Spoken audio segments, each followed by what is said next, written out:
गुजरात के मुख्यमंत्री, हम लोगों के नेता माननीय नरेंद्र भाई मोदी जी, मंच पर आसीन डेनमार्क के एम्बेसडर, मंच पर आसीन गुजरात सरकार के कृषि एवं सहकारिता मंत्री, मंच पर आसीन पशुपालन मंत्री, गोवा से आए हुए योजना आयोग के अध्यक्ष होलकर जी और तमाम सम्मानीय सदस्यगण, पूरे देश से आए हुए सभी वैज्ञानिक, अधिकारी और भारत की आत्मा कहलाने वाले किसान भाइयों,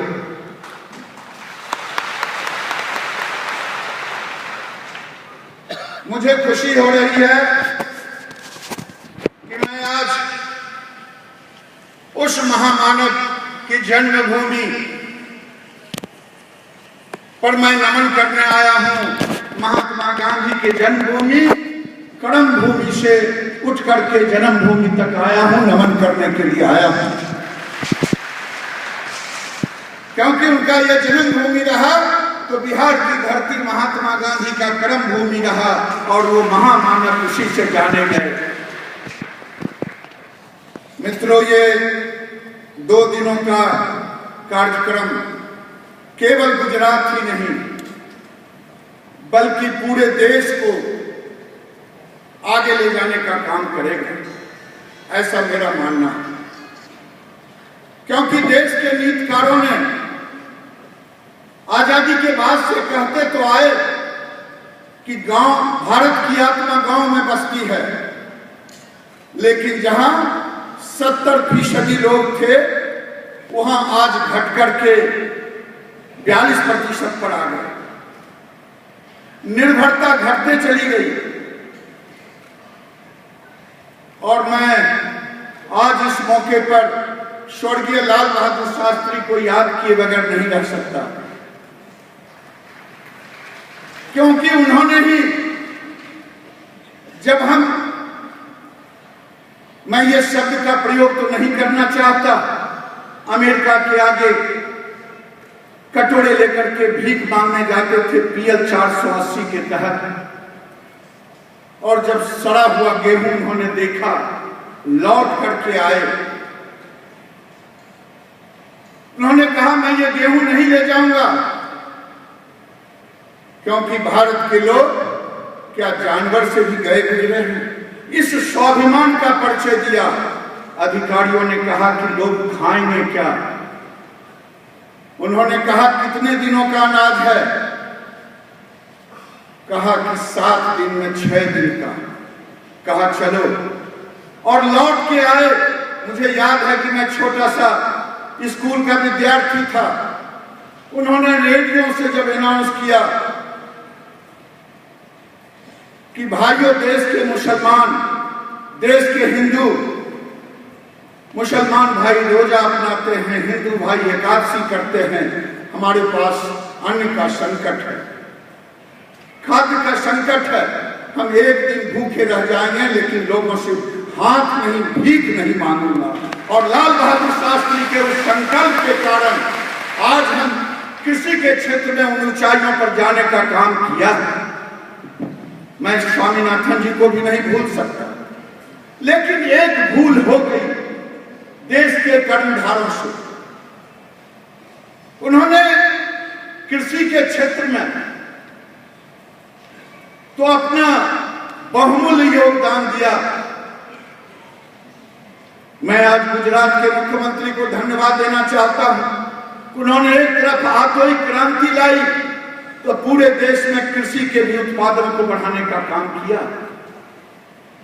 लेकिन अगर एग्रीकल्चर विथ लाइव स्टॉक होता, अगर कृषि के वैज्ञानिक पशुधन पर उतना जोर दिए होते, तो आज भारत की ये दुर्दशा नहीं होती, आर्थिक दुर्दशा नहीं होती। किसान आज जान नहीं कमाते, जो कई राज्यों के किसान अपनी जानें दे रहे हैं।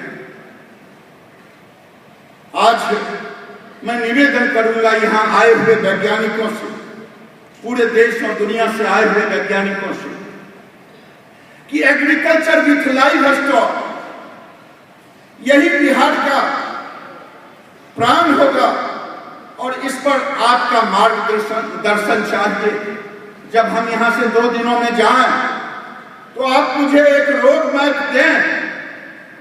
हर राज्य अपने अपने क्षमता के मुताबिक अपनी योजना को हम बनाने का काम करेंगे। मैं आज यही सुनने के लिए यहां आया हूं। मैंने देखा है कि डे बाय डे जब हम आजाद हुए थे तो पशुओं की संख्या और जनसंख्या दोनों की तुलना जो थी, अगर 40 करोड़ यहाँ की जनसंख्या थी तो 3.15 पशुओं का मेल था। लेकिन दुर्भाग्य हुआ, आज जनसंख्या बढ़ते गया, पशुओं की संख्या उस अनुपात में नहीं बढ़ा जिस अनुपात में मानव बढ़े। आज हरित क्रांति चला। हरित क्रांति ठीक है, हमने बिहार में नहीं उसका लाभ ले पाए, लेकिन जिन राज्यों ने लाभ लिया, हरित क्रांति का मतलब हुआ रासायनिक खादों का भार बढ़ते गया और खेत बंजर हो गए, सस्टेनेबल फार्मिंग नहीं हुआ। इसीलिए जरूरत है आज एग्रीकल्चर विथ लाइव स्टॉक, और जब ये होगा तो देश में किसानों को 5F देगा। ये फॉडर भी देगा, फीड भी देगा, फूड भी देगा, एनर्जी भी देगा और फर्टिलाइजर भी देगा। हम एक तरफ ट्रैक्टर से खेत जोतने का काम करते हैं, यांत्रिक में गए। पहले हम बैल से जोतते थे, बैल जो भी देता था खेत की चीज को खाता था, खेत में देता था, चाहे गोबर हो या उनका मूत्र हो।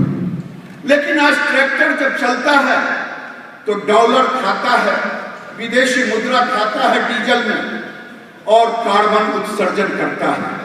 ये आपको सोचना है, ये आपको सोचना है कि हमें कौन सा मॉडल चाहिए।